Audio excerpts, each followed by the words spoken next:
Skullgirls goes on a massive censorship campaign, and fans are unhappy about it. At this point, a new video game developer will censor their creations every week. Why they choose to do this is unknown. If censoring games were at least profitable, I would understand, but most of the time, the decision is highly unpopular, and they lose players. Despite this, developers insist on pushing forward and overhauling their games. As much as people are upset by this decision, we must consider some things. Firstly, it is the game, and thus, they can make any changes they want. It will be up to the consumer to decide if they want to continue to support the developer. If a developer feels that specific images or narratives no longer help their company values, they can remove that content.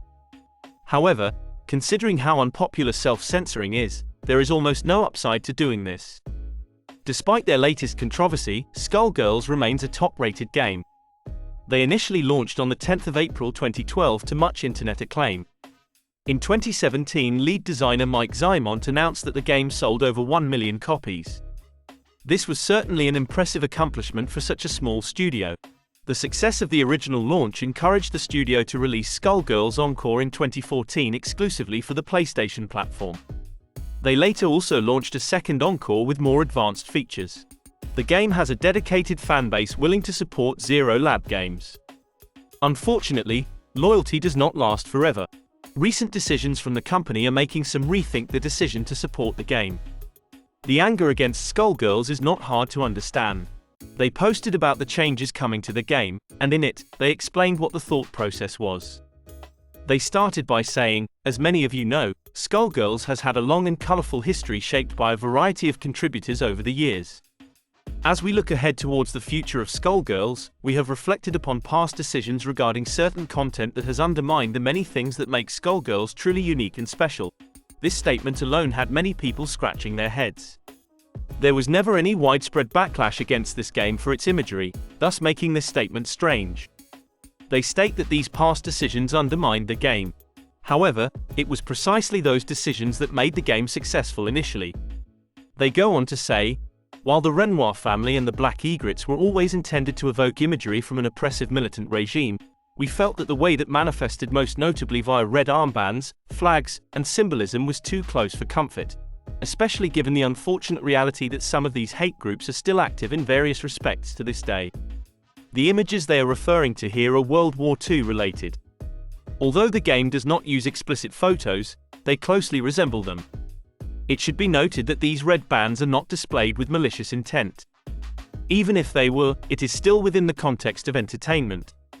Often you depict evil characters, and they stand for bad things. Bad guys exist so that good guys can thrive. The company further said, "While Skullgirls is no stranger to characters that confidently express their sexuality, there are instances in the game where characters are fetishized and/or have sexualization imposed upon them. This includes a few depictions of unwanted predatory behavior, particularly towards younger characters. While alluding to some of this can be narratively meaningful, we have made a number of small adjustments throughout the game to ensure that this content is less exploitative, e.g., the opening of Filia's story mode. This decision is dividing fans all over the internet. Many feel that a current campaign is underway to censor any attractive women. There is this desire in specific spaces to cover up any beautiful video game character. For some, this feels strange as these same people always talk about empowerment. Their talks of empowerment often revolve around freeing nipples and celebrating celebrities half-naked on stage. These same people will rave for weeks about how stunning and brave Lizzo is when she wears a bikini while performing. For some reason, though, a woman can't wear shorts while fighting. They have obviously never seen the UFC or WWE before.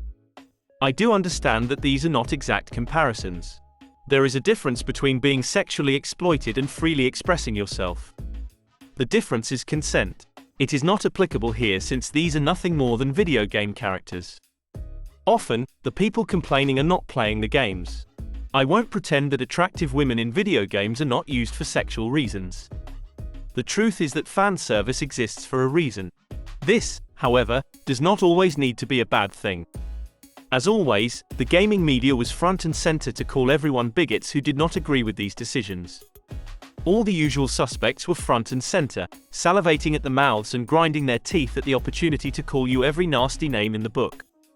Outlets were quick with the labels, noting that people were upset that the game was no longer exploiting women and showcasing controversial images. Despite this framing, most understand this is not why people are upset. Many people do not like the motives that lead to decisions like this. In most circumstances, companies only do this to pander to a specific group. Although fan service also exists to pander, at least the latter is related to the video game audience. When games are censored, it is often for political or social reasons. There are also some whispers that the motives for this might not be as pure as some think. The CEO of Zero Lab Games does have some allegations levied against him. There was a push to drive him out of the company, but that ultimately failed. Since Skullgirls is a joint venture with other game studios, many feel it is an attack on Zero Lab. Mike Zaimont is set to release a new game soon, and some within the community feel these decisions are meant to undermine him. He might be the lead designer for Skullgirls, but since M2 and some other studios are also involved, they might be making these controversial decisions to kill all hype for a new game from Mike. This, of course, is nothing more than an internet conspiracy. How these changes will affect the game moving forward is still being determined. They have likely already made all their money and thus do not care what happens next. Oftentimes, small studios like this do not make money from sales. They sign big exclusive deals with platforms and rely on that money. In Skullgirls' case, they signed with Sony a few years ago. That deal is likely responsible for most of their revenue. However, reputation is still important. Ultimately, this will not hurt them in any meaningful way. It is the game to do with as they please. They are free to make that decision if they feel there needs to be a shift in their content.